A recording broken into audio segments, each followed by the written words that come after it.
How do we make the world better for each of us and for our society in this age of individualism?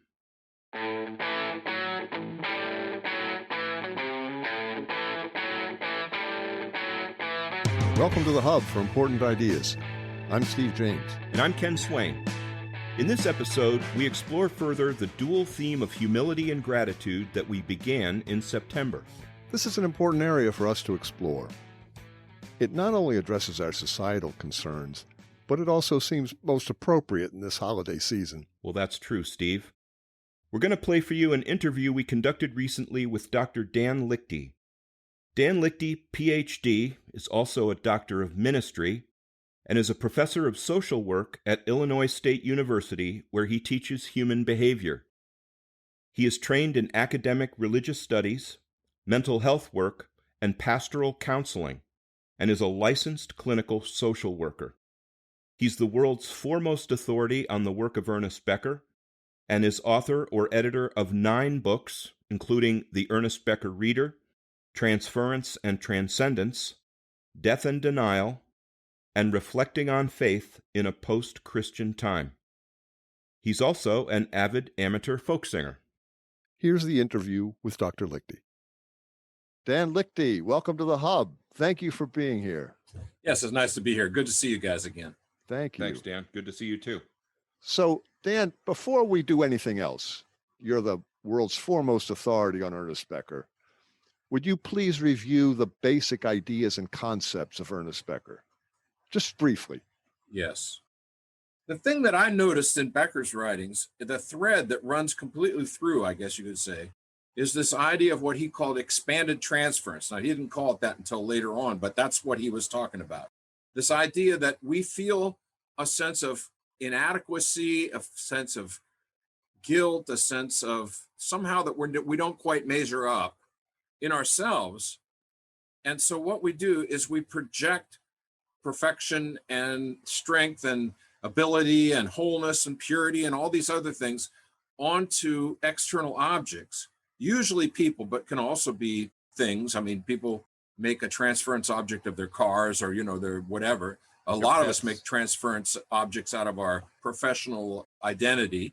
And the country, the nation, the flag. And the nation, the flag, an ideology. Right. People have more than one transference object. They oftentimes have one main transference object, but then they have lots of other ones, lots of smaller ones. And what we do is we project all this stuff that we're not onto these transference objects. And then we turn around and draw by vicarious identity with those objects. We then draw our own power for living. And Becker, this shows up in his very earliest writing. He was struggling with this all through. Why do we feel this inadequacy? Why do we feel? And what he finally came around to recognizing, and he got this mainly from a rereading of Otto Rank, that the ultimate thing that makes us feel inadequate, the hole, so to speak, that we want to fill, is mortality. Right. We are a creature, we are a species that is mortal, like every other species. Like every other species, we have the strong desire, instinct, even if you want to call it that, to keep living. But we are, as far as we know, the only species that has the intelligence to recognize that we are ultimately doomed, that we ultimately die. Other species, there's a few species that seem to recognize maybe right in the moment of death, but we have the intelligence to recognize that years and years before it happens. And furthermore, we know that it could happen at any time. So in a sense, that kind of, you've ever seen like a dog that's backed into a corner. They're backed into a corner by what they perceive as a mortal threat. And they go into this really hyper kind of vigilant, ready to growl. We call that sometimes the fight, flight, or freeze mechanism, that kind of thing. Sure. Becker says we as human beings are as susceptible to that as any other species. In fact, probably even more so than some. But at the same time, that can happen to us at any time. A dog is only going to call up that high, intense stress state in relation to a direct something that's right in front of them. But we can imagine a threat. We have it in our imagination all the time. Sure. We can project dangers where there are no dangers. In fact, We like to do that in some ways in small doses. I think that's what horror films are kind of about, and why Right. why some people really, really like them and other people just can't stand them. But in a way, they kind of dish up in small doses that kind of tease that kind of imaginative danger. It's almost like an inoculation. It can be, yeah, it can be. Almost like Yeah. a vaccine, almost like a vaccine. It can be, although I think that we never become immune to it. No, But- right, obviously. But certainly I mean, like people that are in high danger, or high stress jobs, for example, firemen and EMT workers and stuff, they can get to the point where they don't react to too much at all in terms of fear, in terms of fight, flight. For them, here's a car wreck, they go into action, Right. which is different than most of us. Being really 24/7 subject to this high stress state of fight, flight, freeze, if we couldn't control that in some way, our nervous system couldn't take it.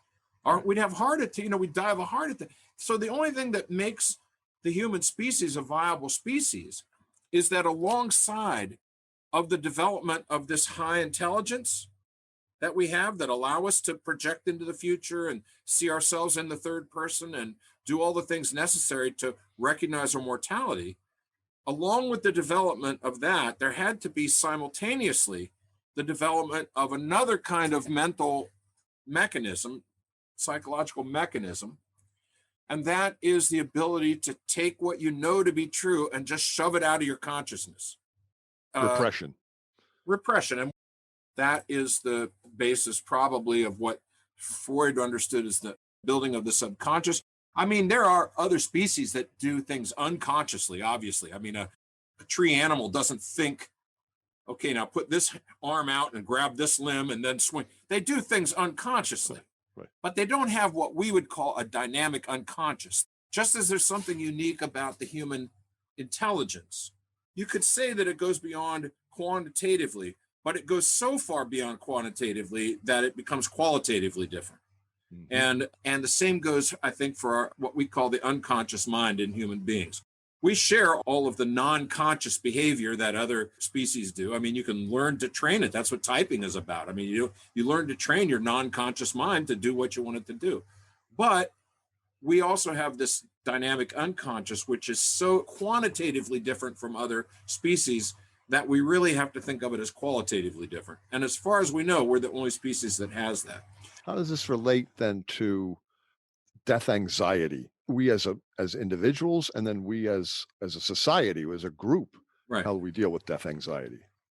Well, when Becker came to realize that ultimately what's going on in the unconscious, the thing that bothers us the most is not just that we're weak, not just that we're not smart enough, not just that we're inadequate, not just that we're sinners before an angry God or whatever like that. Those are all symbolic expressions Right. of something dwelling underneath that.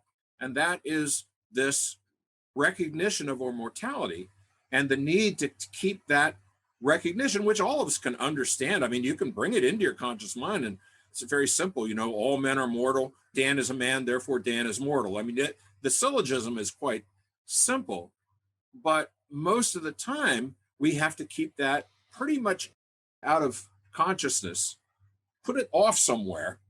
Otherwise, we would just be stunned. We would never be able to act.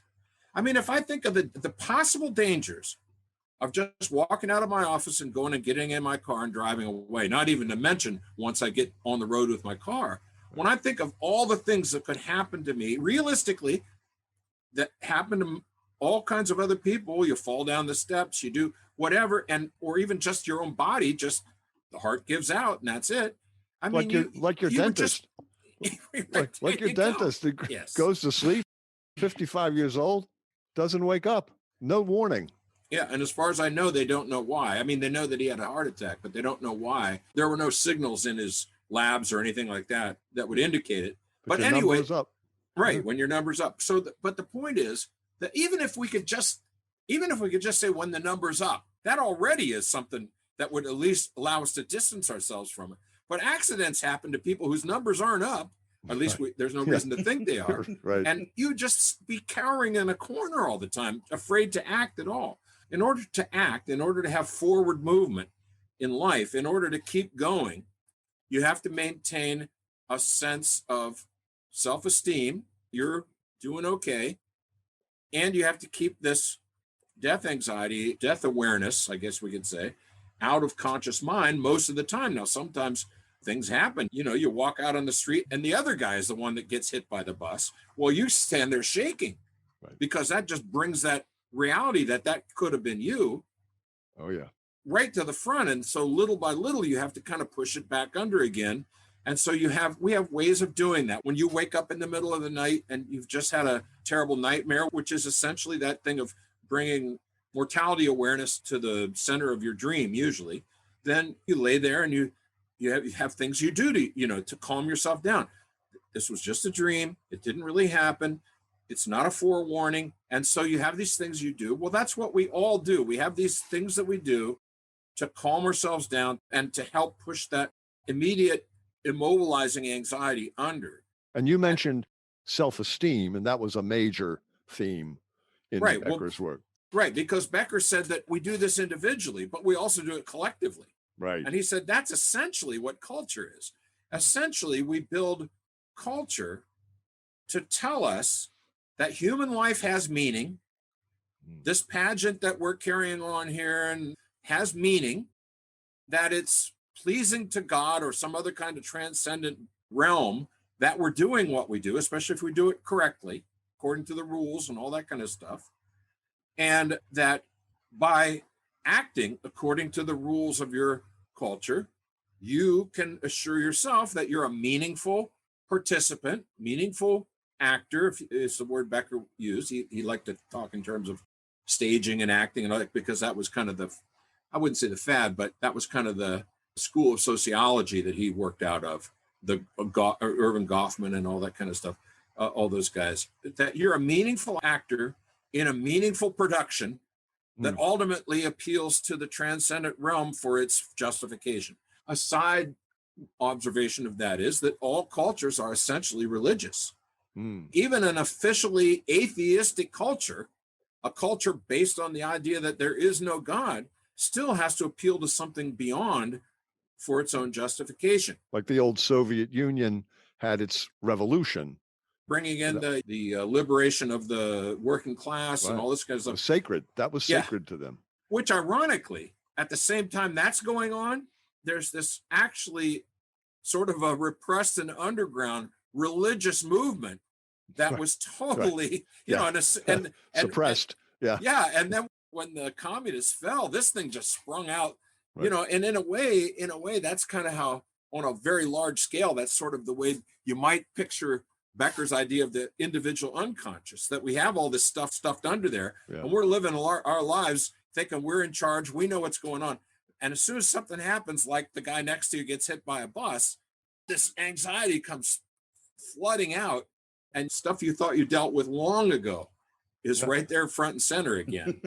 Now, that's true. Now, Ken and I have been working on this idea that, as Becker talked about, the narcissism in our society was reaching this epidemic level. We as a country elected a narcissist in chief. Yeah. And a malignant narcissism with power is a dangerous thing. And we were examining the whole concept of narcissism, and we came upon this idea of humility and gratitude as a counterweight, as antimatter to narcissism. Right.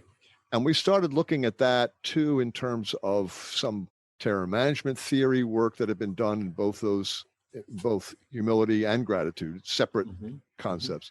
And we started to say, well, how does this apply to Becker? Because I don't remember, you would know better than me, or Ken, did Becker ever really talk much about, or did he have time in the dozen or so years he was busy working? Did he come across humility and gratitude as answers to death anxiety the way he saw self-esteem, purpose, and meaning, as you just he didn't really use the word self-esteem either. That's reading backwards into Becker. Good point. Right. But here's the way I would understand it. Now, I'm not saying my interpretation is exhaustively true or anything like that, but the way I would understand it is this, based on what my readings of Becker. He saw different kinds of societies, as setting up different kinds of hero systems, different kinds of ways to tuck yourself in. And he thought that on the one side, you had very collectivist societies. In the extreme, there's societies in which people hardly use their own name. They think of themselves as the child of so-and-so, not Dan, but the son of Edmund or Robert, or not even think of themselves as an individual. We are the sons of blah, blah, blah, that kind of thing. And so they're really tucked into a kind of a collective sort of meaning system. And they don't face, when the things happen that would rupture their death anxiety, they, in a sense, have each other to pull on. And tragedy certainly happens, the lion attacks one of the brothers, or when they're out tending their sheep or whatever. But in each case, they're able to see the meaning system as a whole kind of upheld, because the cultural meaning system is kind of upheld because they're really in it in a collective fashion. Right. And then there is the opposite extreme. We didn't really see a lot of this on a wide scale until modernity. I mean, I think if you look at certain kinds of people, like, let's say, certain Roman Caesars, they might have been seen kind of pushed to the need to uphold the sense of meaning and forward movement individually because they put themselves in that position. I mean, they became God. But in terms of a culture as a whole, I don't think you really see this strongly until modernity. And that is that with the rise of individualism, right, we now have a hero system, a cultural system that pushes us towards making our own individual mark. And that means harboring the burden of meaning and mortality and meaning on our own individual shoulders. And we honor those people, we hold up as great those people that seem to be doing that, the movie stars, the famous people, the sports stars, the people making boko bucks, and that kind of thing. But, in terms of numbers, that's a pretty small number of people that actually would be candidates for being able to do that. And a lot of them still are, because they're only human, and they also deal with that mortality problem in their moments of silence or whatever, solitude, recognize that they're not what they're cracked up to be. Yeah, it's a tremendous burden you're out. It's a tremendous burden. When you think about the traditional person living with death anxiety that he or she can deflect because of the membership in the group, the purpose that they have, the meaning that the group is giving them, and not even thinking of themselves so much as individuals, as being, son of some so-and-so. Right. Whereas I am expected to be achieve. The one, achieve, right. Driven to this right. this state right. of anxiety and stress. Because most of us can't live up even to our own expectations, much less the expectations of others. Well, here's where I would see gratitude and humility coming in. We live in this culture in which we are pushed to establish ourselves as individuals in whatever area it is we have chosen to be our specialty, if you want to say it that way. We need to achieve.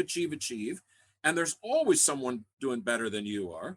There's always someone who can, in a sense, cast shade on your sense that you're making it. Well, if you think about what humility and gratitude do to us psychologically, they sort of remind us to tuck ourselves back into that larger whole. Yeah. When you feel gratitude, you're basically saying, in a sense, I didn't do anything to deserve this. Ultimately, the meaning of my life doesn't land only on me. I'm simply the manifestation of someone else's beneficence. When you feel humility, when you practice humility, I don't just mean, walking down the street and, let me feel humble for a while. No, I'm talking about when you carry on a disciplined practice to feel yourself humble and feel yourself in gratitude towards that which is beyond you, you're in a sense learning to step back from the end of the diving board, so to speak, of individualism. Never thought of it that way. I love this. I love this. Yeah. Back into the meaning, back into the arms of the crowd. Because that's ultimately all we can do. We can only hold each other up.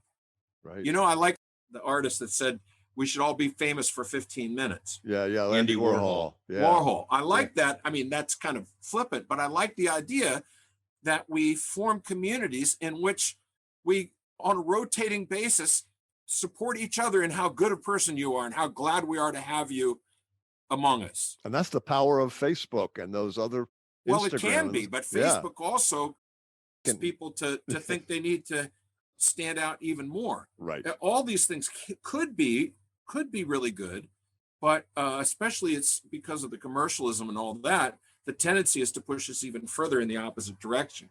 Which is what we're calling the epidemic of narcissism. The epidemic of narcissism, right. And what is needed there is a healthy dose of humility and gratitude to offset that psychological need. Right. I think you'll find that people who are really practicing humility and gratitude find themselves spending less and less time on Facebook and other kinds of things like that, and more time on expressing their humility and gratitude by helping other people.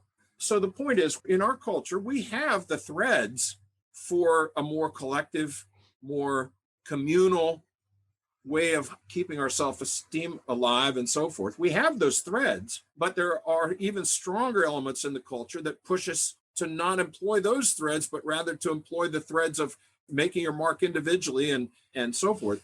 And in this 21st century Western culture. Yeah. I'm painting here with really broad brushes. Sure. But I would venture to say that if you meet someone who you see is really striving, they recognize the cultivation of attitudes of humility and gratitude are really what they need to recapture the mental health that our society, our individualist society, tries to rob from us.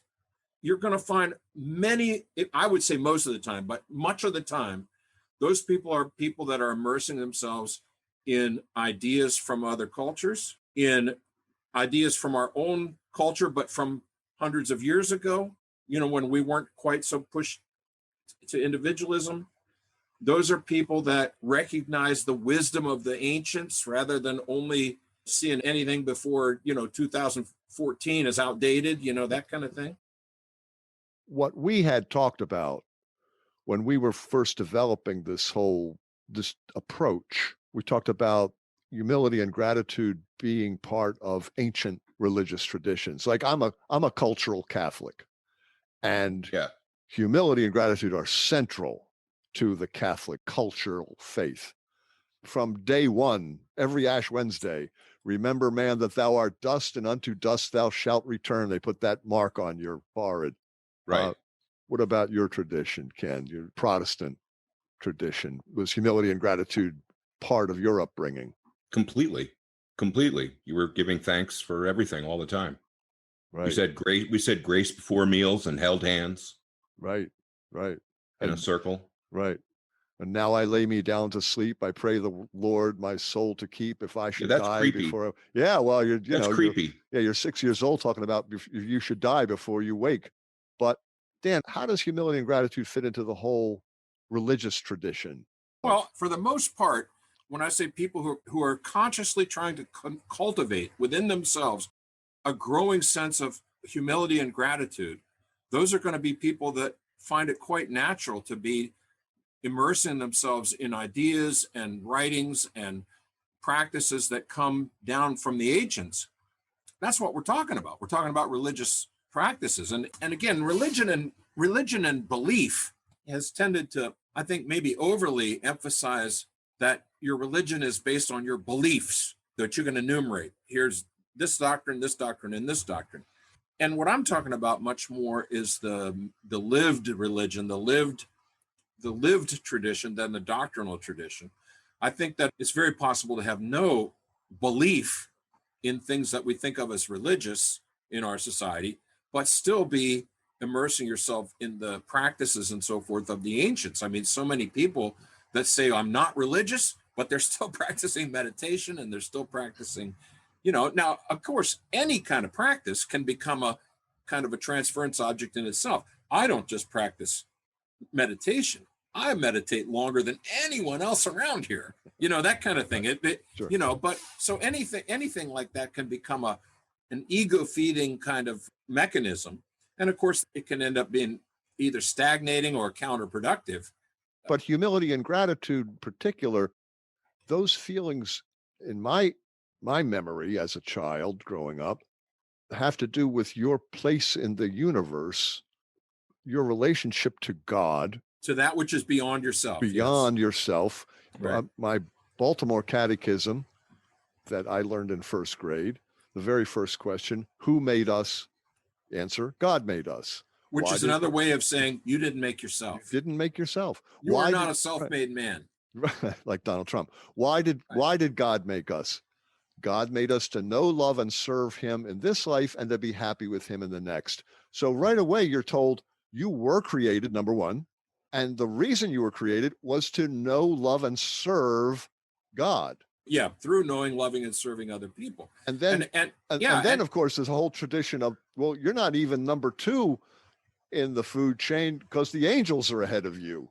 Yeah, again, all that kind of minutiae, that says a lot about the way we like to multiply indefinitely or infinitely multiply the things we don't know.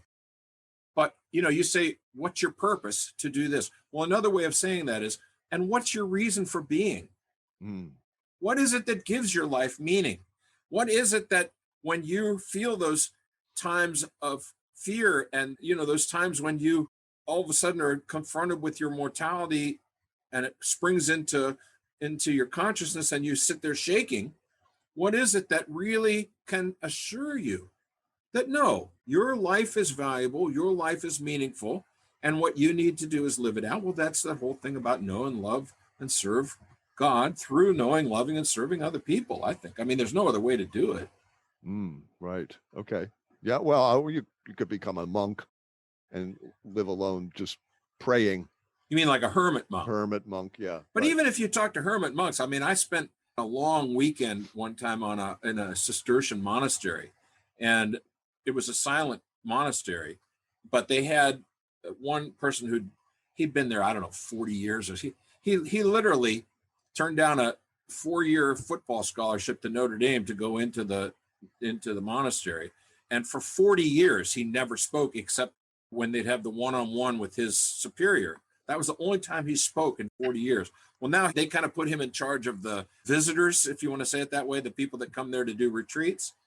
And he said that even all the time that you're doing this, I raised that question with him about, well, isn't this kind of sort of self-centered kind of thing? No, you never had the feeling you were doing this for yourself. You were doing this for the benefit of mankind. Now you might say, well, how does that benefit mankind? Well, for one thing, they were at this monastery, they made their money by having this really great bakery. Out of that, they not only had, not only the commercial side of the bread baking, but they also were very involved in feeding people and all that kind of stuff. So that's part of it. But also they had this ideology, and you can say, well, how do you know that's true? But you can't, but it certainly didn't hurt anyone. Their ideology was that it's good for all humanity that there are some people who have taken on them. So they're not saying everybody has to, just like they're not saying everyone needs to be a plumber, but they're certainly glad there's plumbers in society. They had a calling. They had a calling, and their calling was to spend as much of their time as possible in prayer and meditation. And that was, I don't think he pictured it this way, but I sort of did, pictured that as radiating out into the society, into the larger society. And who's to say that that's not, we can't say that, well, how does that build buildings and pave roads? You know what I mean? Right. But that, of course, assumes that building buildings and paving roads itself is a good thing. I mean, I guess it is if you're traveling or whatever, but yeah, right. But if you're, when you think of all the destruction we've carried on in our society, I mean, these guys were way into like eco ways of doing business and so forth, of growing their grain, and they had animals, and they were into the eco farming stuff long before I would have even known what the word meant.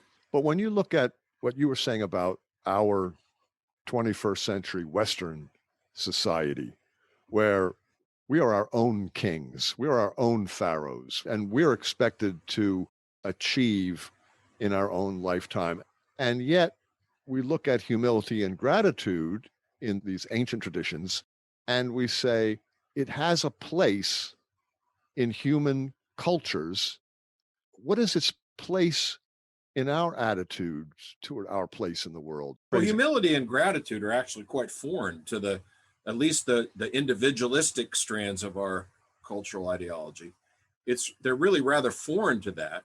And that's what has been, especially for the last 40 years or so, it's emphasizing that individualistic, libertarian, forget the idea that we have responsibilities for the commons. We do the best by all of society benefits when everyone does what's good for number one, well, the humility and gratitude strand is very foreign to that kind of push. But I think we're coming around to increasingly, at least I hope so. I think we're coming around to more and more people recognizing that if we only are pushing that individualistic achievement stuff, we're kind of reaching a dead end. Yeah. Because, you can take almost any topic, ecology, education, the economy, anything like that, and show how this idea that we have no common responsibility, that is responsibility to the collective, that our only responsibility is to keep pushing number one, that's really ultimately really destructive, very destructive. Well, Ayn Rand would tell you, if you take care of yourself and I take care of myself and everybody takes care of themselves, then everything will be fine. Yeah, except that the way that our economy is set up, we take care of ourselves by taking away from other people for the most part. Unfortunately. By grabbing as much as we can. And so we end up with people that have much more than they will ever, ever, ever be able to consume or enjoy in any kind of realistic, sensible meaning of the term, and other people who are really on the edge. And that's just our society, not even talking about the world and comparisons of rich and poor in the world. And so we really have come to the point where the bankruptcy of only emphasizing those threads of the culture and saying, build your life on those threads alone, the bankruptcy of that is just becoming evident across the board. That's an excellent point. Right. Mm-hmm. And that's what we as cultural critics are looking at this culture, and we're saying, wait a minute, we understand Becker. We understand the need to defend against death anxiety. We understand that this culture is providing us with this way of doing it.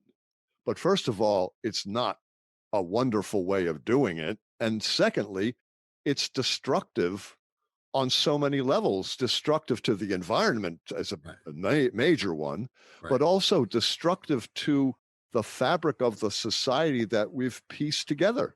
Right. And so this emphasis on self-esteem taken to its extent not self-esteem, self-aggrandizement. Becomes self-aggrandizement. Right.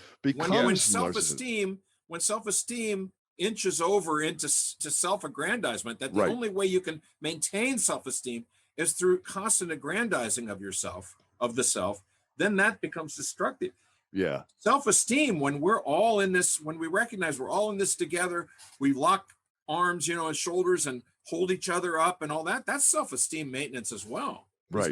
It's just self-esteem maintenance that's plucking on very different strings and creating very different chords of self-esteem than over on the aggrandizing side.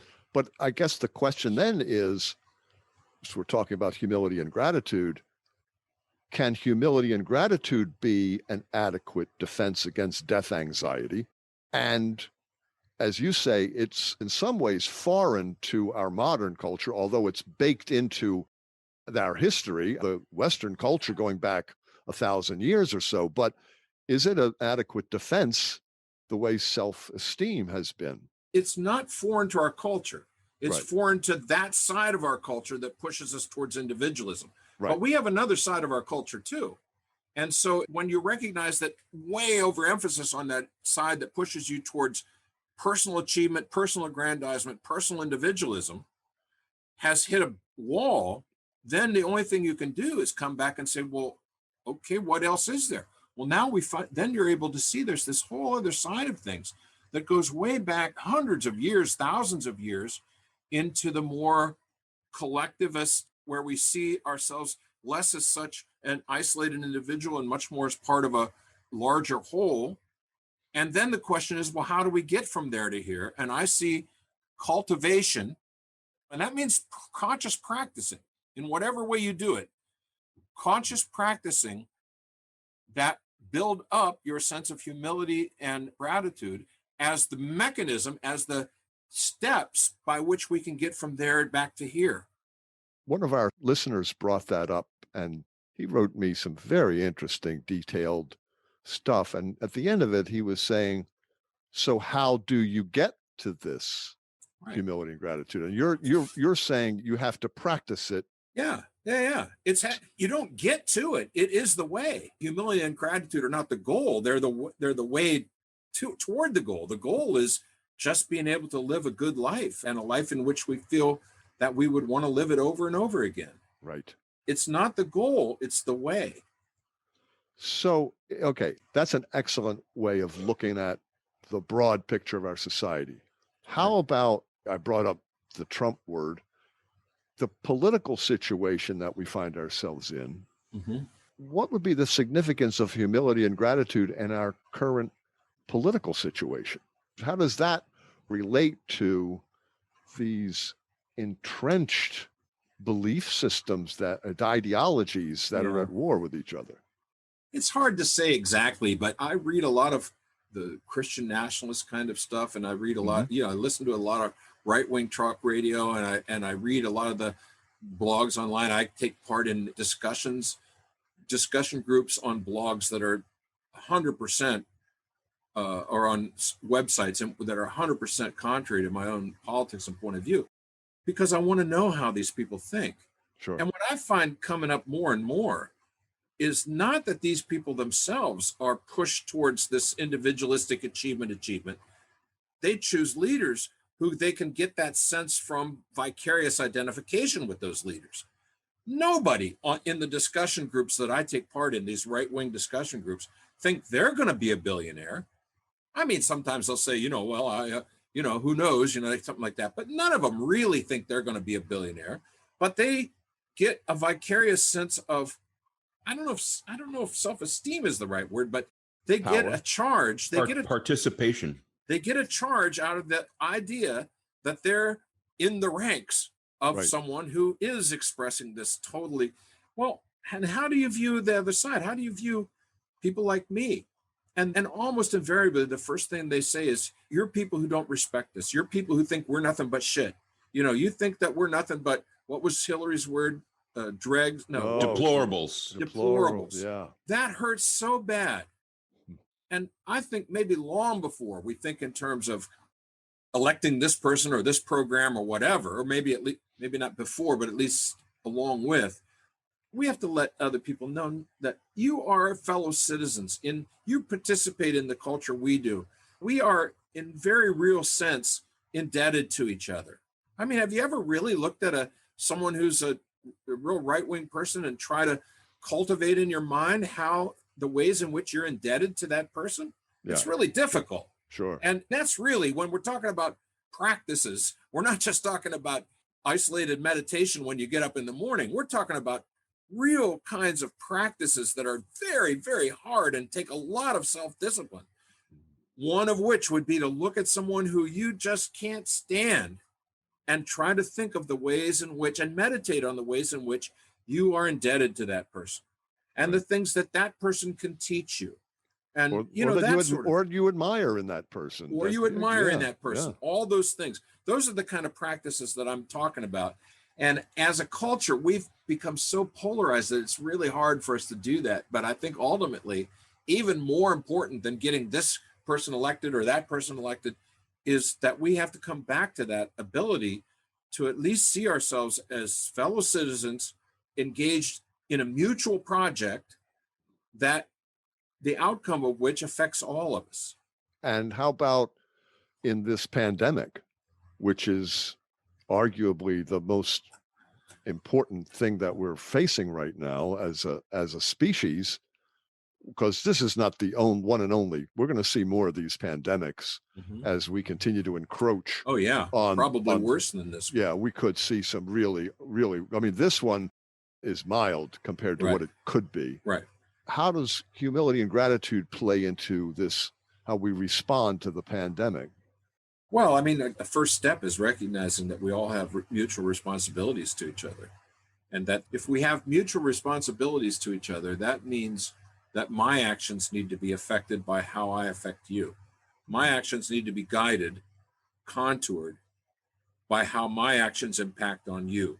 And it seems to me, I don't know, I mean, it's really amazing to me how much even just wearing masks has become so politicized. But it would seem to me that just the willingness to wear a mask to protect yourself, but more than that, to protect others, has reached such a wall of rejection with certain people. And I think we have to understand how these things happen. And there should have been intervention on that long before there was. The minute that people started politicizing this thing, other people who have influence in the society should have been all over that and just never letting that snowball get as big as it did.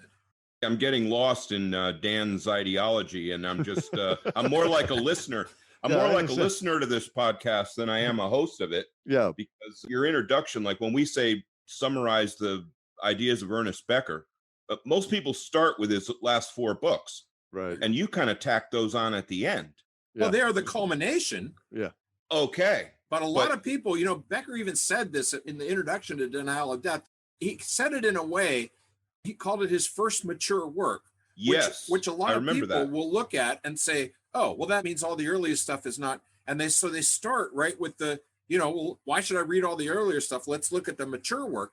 But the fact of the matter is, I don't think he meant it in that way at all. If you read the Denial of Death in the context of all of his other writings, you can see that it's clearly a culmination of something he was working on all along. There is a significance to it. For the first time, he realized, that's what's going on here. It's not just that he was always wondering, well, why, if you can show people this dynamic of expanded transference, why do they keep doing it? It's kind of like insight, the inadequacy of insight. If you could show people that this is what they do, then why don't they give it up? Why don't they stop doing it? And that troubled him. Really, that troubled him a lot because he really wanted a better society than what we had. He didn't want to have the wheels of war and oppression to keep turning. And so he thought by helping to expose this mechanism to people that they would slowly, in a way, wake up. But in his last book, my favorite book, Escape from Evil, he says that most evil is committed by people attempting to eradicate evil or do good. So are people who are striving for symbolic immortality by boosting their self-esteem or their self-aggrandizement, as you put it, are they potentially inadvertently doing harm? By trying to eradicate evil, they're doing more harm. And does that mean people should stop trying to do good? Ooh, there's a question. Well, that's the place where I think when you focus too much on just the last books, you get a picture of death anxiety and death denial that leads you down a dead end road. It's like you come to the point where you just have to say, well, we're just a doomed species and that's it. And Becker himself kind of went there. But remember, he was only 48, 49 years old. If he had lived longer, I know that he could not have remained in that state of extreme pessimism forever. And so those of us who kind of are looking at Becker's stuff and saying, yes, this is a road we need to travel, but we can't just go to the dead end. We have to ask, okay, now we've been through this, where do we head from here? And that's why we're looking at ways that could be more creative in helping us deal with our self-esteem and death anxiety issues, ways to help us do that, which aren't just simply turning the wheels again of one more ideology that then we have to turn around and fight and defend and murder and kill in order to maintain the plausibility of that immortality ideology. So that takes me to the next question. Do humility and gratitude have that same potential to do harm? In other words, can you imagine people rising up in armies with a sigil of humility and gratitude the way we do with this whole self-aggrandizement defense? Well, of course. I mean, all we have to do is look at the armies and armies of people that have slaughtered other people in the name of that guy who told us to love our enemies. I mean, That's right. That's right. I mean, yeah, that's true. I think we might get into trouble if what we think we're doing is we're finally going to come up with the thing that's going to save humanity. Yeah. Let's don't think about saving humanity. Let's just think about turning the worst parts of our culture backwards a little bit. It's not to say that we now have the salvation ideology for everyone, humility and gratitude. And by God, if you're not humble enough, we'll beat it out of you. We'll humble you further. Right. That's not what this is about. This is basically about asking ourselves, can we turn back before we go over a cliff? Yeah. And even if we don't get back to Eden, can we at least turn far enough back that the cliff is not right there in front of us and already some of our group has fallen over the edge, and that we can at least think about a decent life for our children and that kind of thing. And I think that's one reason why the whole global warming and ecology issue has come to take increasingly front and center about what's wrong with our culture. The fact of the matter is, our culture is based on the idea of infinitely expanding consumption. Right. And that's killing us. Yeah. We have to learn how to feel good about ourselves at a much lower level of consumption of material goods than we currently do. Well, it's the basis of the whole system. I mean, pretty much since I think of like Mad Men that gets started there. And even this individualism thing, like the Marlboro Man, that whole Mad Men individual thing really kind of started us on this. You got to consume and consume and consume. Right. And there's always new necessities that people keep inventing. But yet pride's an important element in all this. If you just have humility, well, then you really don't do a whole lot. Then you're just a mush bucket. You're a mush bucket. If you need pride. That's where the gratitude part comes in too. Right. I mean, when you feel how much has been given to you, you in turn want to give to others. So it's humility and gratitude are really a match set. Yeah, a match set. Mutual, Right. They're mutually dependent on each other or something like that. Right. Match set. I like that. I like that idea. Yeah. You know, when I was a kid, I lived in a town in Indiana in which, we had, I guess, rich and poor. You mainly knew who the people who employed people were, and you knew who the people who worked for those people were. Sure. But we all lived in the same neighborhoods. We all went to the same schools. And there was this underlying taboo against conspicuous consumption. I mean, I remember saying to my dad, well, Dad, why can't we get blah, blah, blah, blah, blah? And he says, well, because there's other people in this town who really can't afford that kind of thing. And we don't want to create in them the feeling that they need it. Wow. And I used to think, man, that's so bad. That's so wrong. And now I just think, God, that was so right. The point is now, if you go to that same town now, there's multi-million-dollar mansions and they built this. Not giant shopping malls, because it's still a relatively small town, but they built this great big man-made lake, and all the houses around the lake, you wouldn't find any of them. Well, in that location, there may be $300,000 or $4, but if they were where I live now, they'd be $3 million. Exactly. Right. So this brings a really interesting point, I think, and one that we've touched on here and there. But do you imagine humility and gratitude to be important aspects of living a happy life? Yes, in the sense that that's what I've found to be true. No, in the sense that I can't go tell other people, now here's what you have to do. Here's the recipe. Right. What I can do is say, I've given this a try. It helps. I'm not trying to say I have reached any pinnacle of achievement on that. I'm still growing into a life of humility and gratitude, but I'm finding that life is much more a life worth living and enjoyable than a life that's striving constantly after. For me, the thing was professional achievement, and I've never really cared about conspicuous consumption and that kind of thing, but I certainly had my areas. My music collection, you got a lot of guitars behind you. A lot of guitars and a banjo.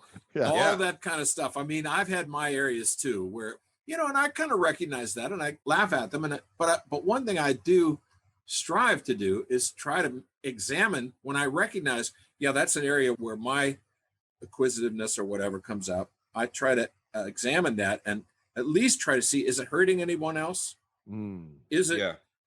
I don't think we have to be perfect people in any essential sense. I don't even know if there is the essence of perfection when it comes to people. Sure. But at least we can be aware of how our actions impact other people and strive not to be hurtful to others. Yeah. Right. And Right. really, I mean, and I'm not just saying, don't walk down the street and punch people in the face. I'm talking about looking at how our lives fit into systems and how systems impact people and all that kind of stuff. In the broadest sense, trying to live a life of nonviolence. And I call it eco-responsibility. You said something shortly ago that expands on an idea that Steve and I have talked about. My cousin Dave, who was a lawyer, back in debating training, they would make you take the opposing view, right? Especially of an argument that you yourself are very committed to. And they would make you, in our world, they would make a really tried-in-the-wool blue person argue for Trump. Right. And only when you can do that can you really say you've got all sides of the thing. So you said a minute ago that you participate on right-wing discussion groups. Because I really want to know what they think. I know. And I had the idea, first of all, that's where the solution to this thing is. But then I immediately fell off my high horse when I tried to imagine people doing that. If you even say anything that sounds intelligent, they call it hate speech. And as you said, the red folks said that you think that we're horrible deplorables. And you're like, I don't think that. One thing I had to really, really guard against was getting sarcastic with people. It would be so easy to just point out the absolute ridiculous fallacy of some of the things that people were saying in discussion with me. And I had to really watch and hold myself back from that.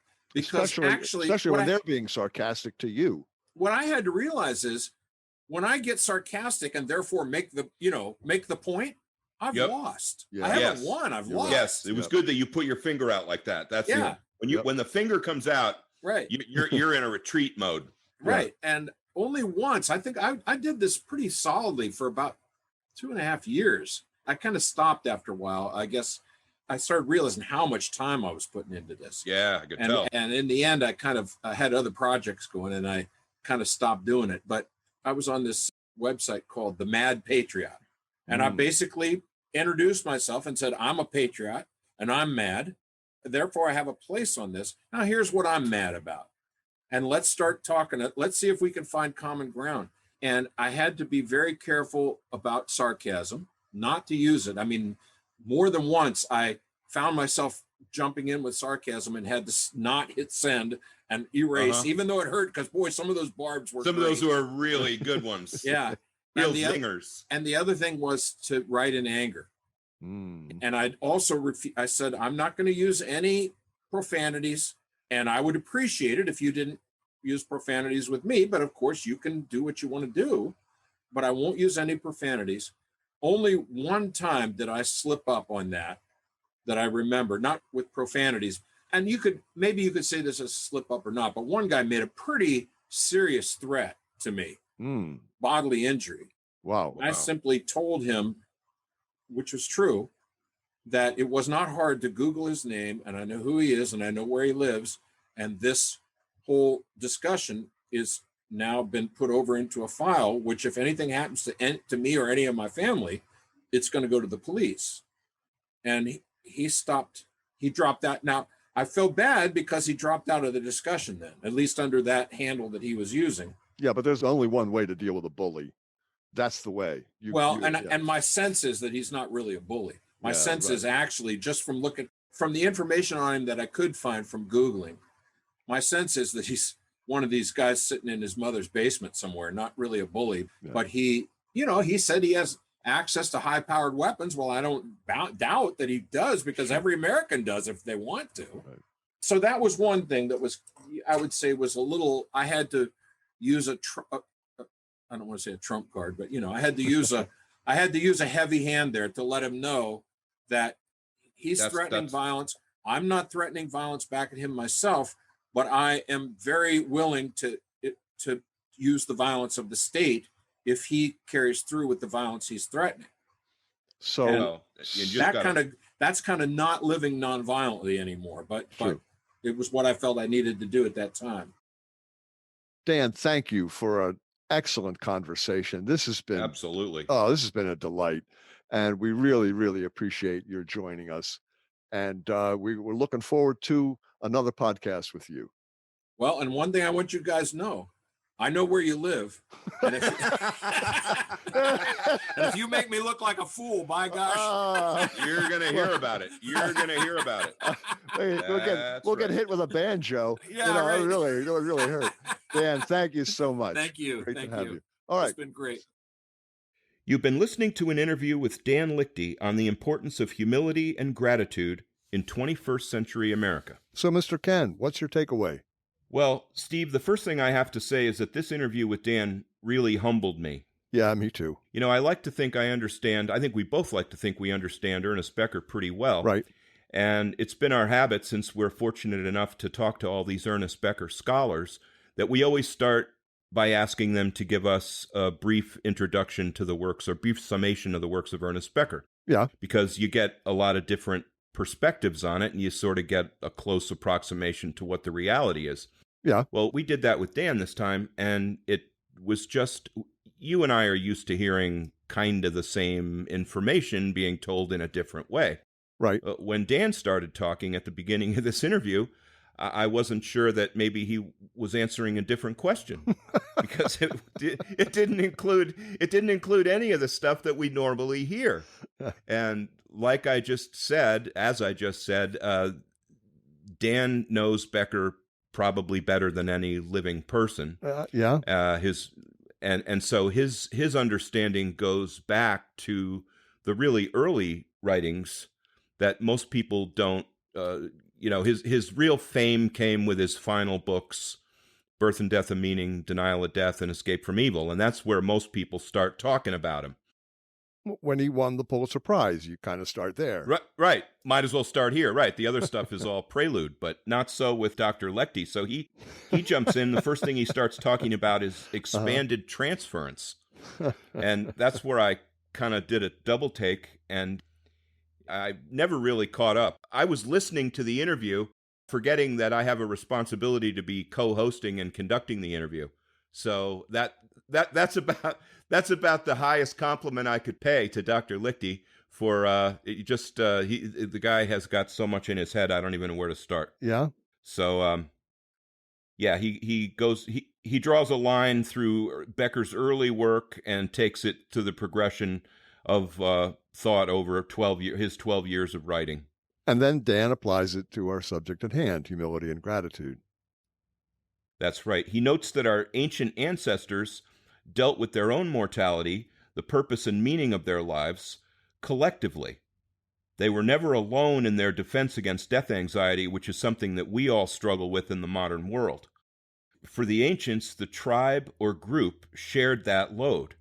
In our modern society, we're pushed to make our own individual mark, and that means harboring the burden of mortality, purpose, and meaning on our own individual shoulders. It's a lot to bear, and I had never thought of it quite that way till Dan pointed it out. It's a fascinating take on Becker. There's nothing new about this, of course. It's in Becker's writing. But Dan's perspective is so interesting. So what humility and gratitude do for us psychologically is to tuck us back into that larger whole that the ancients took for granted. And I love that phrase he uses, tuck us, like we're being tucked in at night. Yeah, he has a bunch of those in this talk.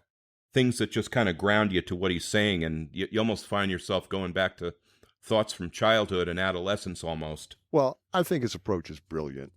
Yeah. He says, when you feel gratitude, you're saying, in a sense, I didn't do anything to deserve this. Ultimately, the meaning of my life doesn't land only on me. I'm simply the manifestation of someone's beneficence. Gratitude acknowledges that you're part of a mutually dependent group. That's right. Dan says when you carry on a disciplined practice of humility and feel yourself in gratitude towards that which is beyond you, you're in a sense learning to step back, and I love this phrase, to step back from the end of the diving board of individualism. It's really a very, That's another one. it's a very visual image. Yeah, and I somehow saw the pool as empty when he.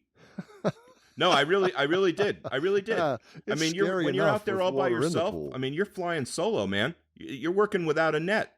But what he's saying is you step back into the arms of the crowd. That's right. Dan's major point is that really that's all we can do. We can only hold each other up. We express humility and gratitude by helping other people. Yeah, it's great, isn't it? And he's a social worker, and of course, that's his perspective. And he teaches he teaches people how to be social workers. Yeah, that's true. So he's kind of like a super social worker. And helping people is what he does. That's his career. He's a teacher. Yeah. But it's a good perspective for us to have in this age of individualism. It really is. And I think you and I both caught on to this when we were first talking with Sheldon, because I think we intuited instinctively that there was something here that could be of great benefit to our society. So I'm really glad we got this and started talking about it. It's in the wind now, we're certainly not the only people talking about this. So Dan notes that elements of our culture push us to make our mark individually. I think I said in there, some of that comes from our original sort of Wild West, rugged individualist Teddy Roosevelt stuff. And then I think some more of it was amplified when advertising kicked in with, the Mad Men and the Marlboro Man and all of that stuff. It's a guy on a horse all by himself somewhere. Like that's the ideal. So he insists that the threads for a more collective, more communal way of keeping our self-esteem alive exists in our culture. And we have to find those threads. And Dan maintains that we need to immerse ourselves in ideas from other cultures and ideas from our own culture hundreds of years ago. He's saying those threads are in our culture, it's just that we've gotten away from them. Yeah. So we need to recognize the wisdom of the ancients. Here's a big one. If we're only pushing that individualistic achievement stuff, we're reaching a dead end. I think that's one of the most important takeaways. Yeah. What he's saying is that we as a society are at the end of the diving board. We're reaching a dead end. Two wonderful metaphors. And then he adds another one. He calls it bankruptcy. Yeah. It's really destructive when our only responsibility is to keep pushing number one. So climate chaos, pandemics, endless war, gross economic inequality, white supremacy, declining mental health. We're looking desperately for answers. And Dan is adamant that we do not have a magic bullet here, but he's saying that a community that embraces humility and gratitude, that regularly, maybe on a rotating basis, would support each individual in making him or her feel like a good person, and how grateful the group is to have that individual among us, that this would be a good place to start. I think that's right. And helping other people is a key component. Right. Dan says you have to practice humility and gratitude. It's not a goal. It's a way to get to the goal of a happy life. That's right. It's not the goal. It's the way to the goal. Right. Dan says we can move to heal the divide in this country if we recognize our fellow citizens as people that we are indebted to. We are all indebted to each other, and we can learn from them. Right. And recognize that we all have mutual responsibilities to each other, especially in the pandemic. He said, let's not think about saving humanity. Let's just think about turning the worst parts of our culture backwards a little bit. Can we turn back before we go over a cliff? Another metaphor. Yeah, at least back enough so that the cliff is not right in front of us, which you and I have said from the beginning on this show. It really feels like that. Yeah, he's feeling the same things we're feeling. Regarding the environment, Dan says we need to learn how to feel good about ourselves at a much lower level of consumption of material goods than we currently do. Infinitely expanding consumption is killing us.